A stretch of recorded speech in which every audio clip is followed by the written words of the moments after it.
Hello Internet, this is Alex back again for some more TFG figure review videos, and this time we're going to be continuing looking at the TFG in its third set, the Unnamed third set expansion. I'm really glad to finally get back into these. It's actually been a really long time since I've been able to film some of these, and some of these figures I just got have been very recent finds, which is really cool that I finally get to take a look at them in these videos like this. But let's take a look at the more common ones first, save the cool guys for last, even though they're all very cool. So this first guy here we're going to take a look at is Snorlax. Now this figure of mine is one of them that can spin really well. You can tell by some of the figures you can actually get that they'll spin really well, or some of them just kind of have some messed up spinners where they actually can't spin that well. I'm not sure if it's based on his sculpt where he's just so heavy and like very circular, or like his well-balanced weight keeps him spinning very well. I'm not exactly sure, but anyway, this is a really cool one. I really enjoy Snorlax as a Pokemon, but obviously you can't do that much with Snorlax when it comes to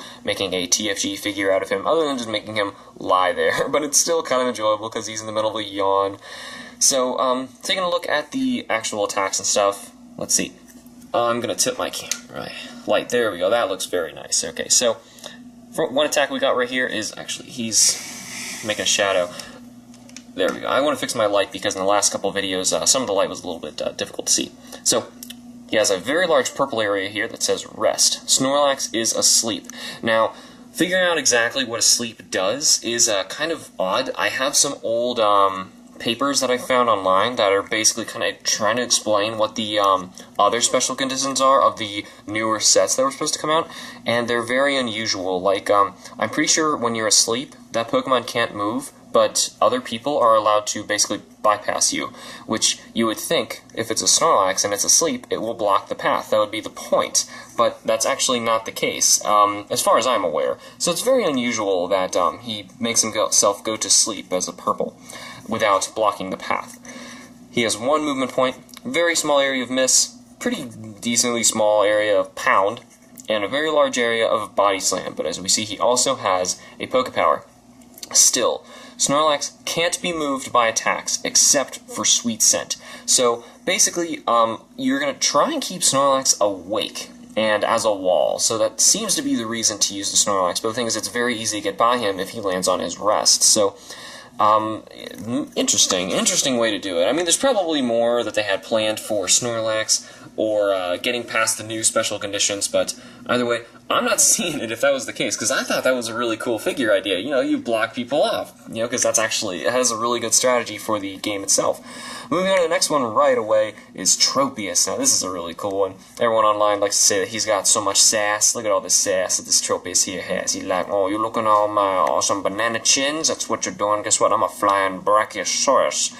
He's awesome. I love this Tropius. Though he's kind of interesting that, like, at any angle, other than that one that I showed you at first, he looks a little unusual. Like, he's supposed to be viewed, I think, from this angle.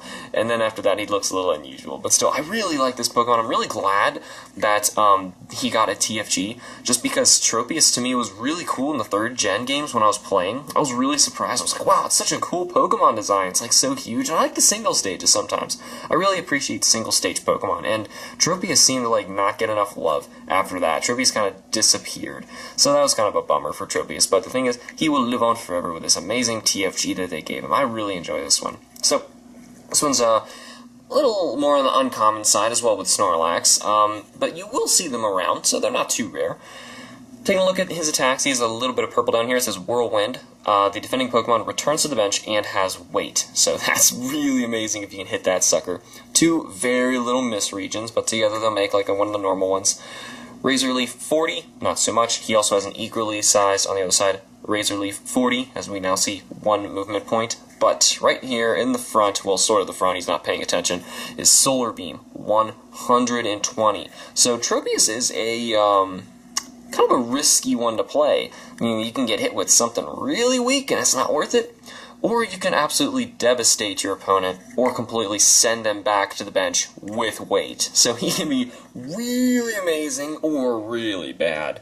So kind of a gamble, an interesting figure, though. I really enjoy that one. I mean, like, I know I'm just reading the figures, like, what they do for the game, and a lot of people are probably not going to play them, but it's really cool just to see, like, where was this game actually headed, which is an interesting thing to bring up now that we pick up Taillow, because Taillow has this mysterious gold foily stuff on its attack down here. Now, what is the deal with that? We honestly don't know. What we think, though, is because all of the gold attacks have some sort of speed priority, move based on the original game, like quick attack, I've seen extreme speed, things like that. They seem to have higher priority in their moves. There seem to be some spots on mine. But anyway, higher priority from normal white, which means that these were probably supposed to beat everything. And the only way to stop a gold attack is to have another gold attack of higher attack. It's the only way that we could seriously figure this out. That's only a guess. That's an estimation based on what we've seen in the TFG. Obviously, we would have known had this set not been cancelled. But moving on from that, this pretty large area of gold, which would be amazing if what I just said was the way to do it, because that beats everything. That's amazing. But downside, whole lot of weak wing attack. Super tiny miss, but a whole lot of weak wing attack. So pretty much the only reason to use this Taillow is to get that gold quick attack, snipe somebody. 3 movement points as well, so that would be an interesting figure to play. I'm going to put him back where he was. I enjoy that Taillow figure. I mean, he's like interacting with the environment. I really like the ones that interact with their environment a lot, which is funny I bring that up as well, because moving on to the next one, Tyranitar. I'm actually kind of disappointed with his sculpt. He's not nearly as exciting as I would hope that he would be. This Tyranitar is just kind of like, I don't know, either taking a bubble bath, or he's just whipping up a bit of a sandstorm there. I know it's not a bubble bath, but it just kind of looks very peculiar to me. Like, oh, I kind of wish that he was standing on a mountain or like knocking a mountain down or something. Tyranitar is like one solid piece anyway, so like it would make sense to make him smaller, kind of like the Salamence, where he's interacting with a larger environment. So it's kind of disappointing that Coyote didn't go all the way on this one, but granted, this is the 3rd set, and around this time, I would expect them to be like trying to kick it in gear and hurry up, because they were getting a lot of crap for having the figures come out really slowly. So that may be some reason why this Tyranitar is just only so-so, in my opinion. Still, it's a Tyranitar, and Tyranitar is awesome. When I saw there was a Tyranitar in this series, I was like, oh, I need that, regardless of his pose. There's a little bit of clear plastic, if you can see, underneath there. Not really much. It's just kind of hand-painted on here anyway. But regardless, let's take a look at what he does. He's a 1 movement point dark type. Pretty decent size miss right here. Equally sized bite, 40, pretty weak. Pretty large chunk of crunch, 60, so that's okay. Earthquake, 110. So this is going to be his big powerhouse attack, head on. That's pretty cool. I like how they designed the really strong attacks, or the good ones, to be based on where the figure's actually heading. So this is his Earthquake move.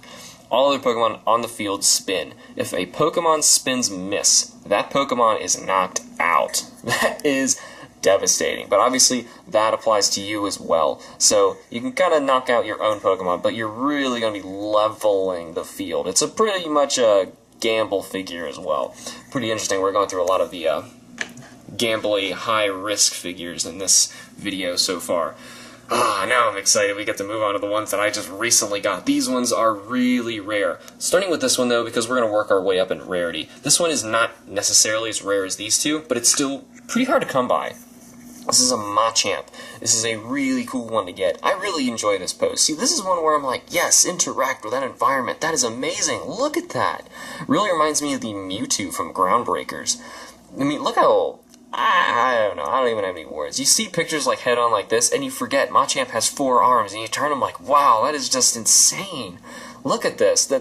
Lifting that massive boulder up while little pebbles and rock chunks are just falling down all over the place. There's so much action and motion in this. It's just fantastic. Really love this one. This one is really cool looking. He has quite a lot of attacks down here, so let's try and figure it out. First of all, he has 1 movement point. Let's get that out of the way first. And he has an ability, Guts, which is cool because he actually has guts in the game sometimes. If Machamp is affected by a special condition, its attacks do 50 more damage. So that's insane. It's basically like everything turns into a facade attack. So that's really sweet. Let's start with the colors. Little area of miss, little area of miss, and put them together, you kind of have the same equal amount of dodge area. Karate Chop 50, which would turn into a 100 if he's attacked by some sort of special condition. Submission 80, once again, would get huge boost by that, and another Karate Chop 50. So basically, if this guy gets a special condition, he is going to wreck, and that is why he's a 1 movement pointer. That would really be amazing. Really like this figure. He looks really amazing, if I haven't said that yet, which I believe I did a lot. So I'll put him down. It took me a long time to find one of those, and I'm really glad I ended up finding him. I think he's actually one of the most recent TFGs I've found. These two are more rare, but I did find them a little bit more recently. Now let's hop right over to this legendary one right here. This is amazing, a Raikou. I know I was super excited in one of the earlier videos to talk about getting a Raikou, and I totally got him. It was amazing. Only bummer about this guy is you can see on his face right there, there's a bit of a paint chip. I don't know what caused that. The seller actually didn't know anything about that when they sold it, which is unfortunate because, like, oh shoot, it would take me forever to try and mix that color and patch it up, but whatever, it's okay. Though, the Raikou figure looks really awesome, especially next to the Entei. They're all kind of posed similarly, like on a cliff rock like this, and doing some sort of either attack pose or something like that. I'm not sure. He just looks really cool. I really like the color in Raikou. Raikou's kind of like the underdog of the I know they call them, what are they, the legendary dogs, even though he's a saber-toothed tiger, which would be more of a cat. I don't know why they're called legendary dogs, but anyway, the underdog, yeah, I'm making my bad joke. But anyway, people give, like, Entei and Suicune so much love, and Raikou never gets any of that stuff, and I love Raikou.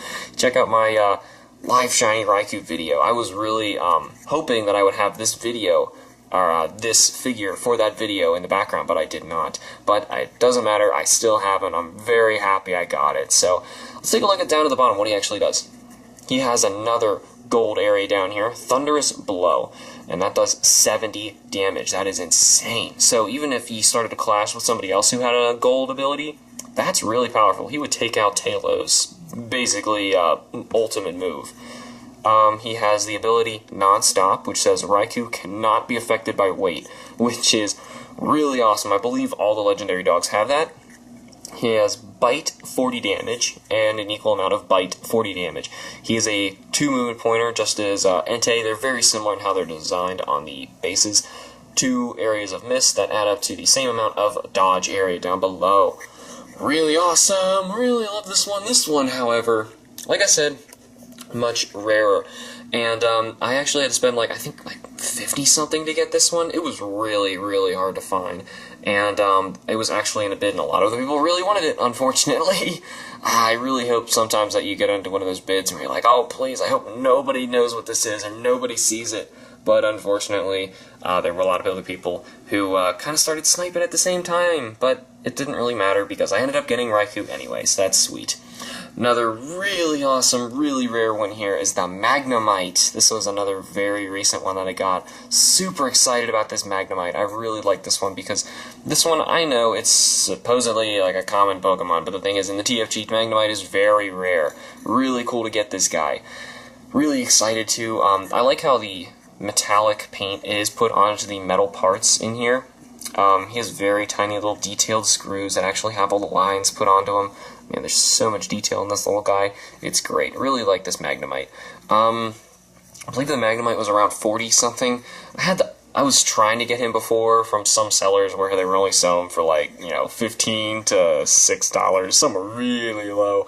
And of course, none of that's happening anymore. And they're very valuable wherever you actually go to look to find these guys, and that is a bummer. But he's really cool. I'm really glad I ended up finding one and crossing him off my list. So let's take a look at below. He's a 3-movement pointer, tiny area of miss right here, very, very large chunk of purple, Thunder Wave. The defending Pokemon is paralyzed. That's basically going to be the whole reason of using this Magnemite. Try and quickly run through the field, paralyze anyone in your way, and keep going. Small area of dodge equal to the miss, it looks like, over on the other side, and a very large area of spark, 20. That's going to be the downfall of the Magnemite. So basically, it is 50-50. If you see this right here, 50% miss or spark, which is pretty much a lose, and 50% dodge or thunder wave, which is pretty much a win. So that is really awesome. That's actually really good for a 3-movement pointer, one of those really quick guys. It's about a 50-50 shot of getting through any of the situations. That's really cool.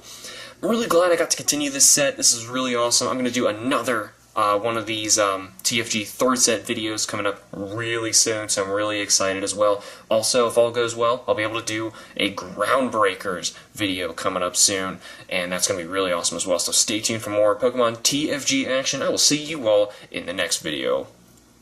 Bye!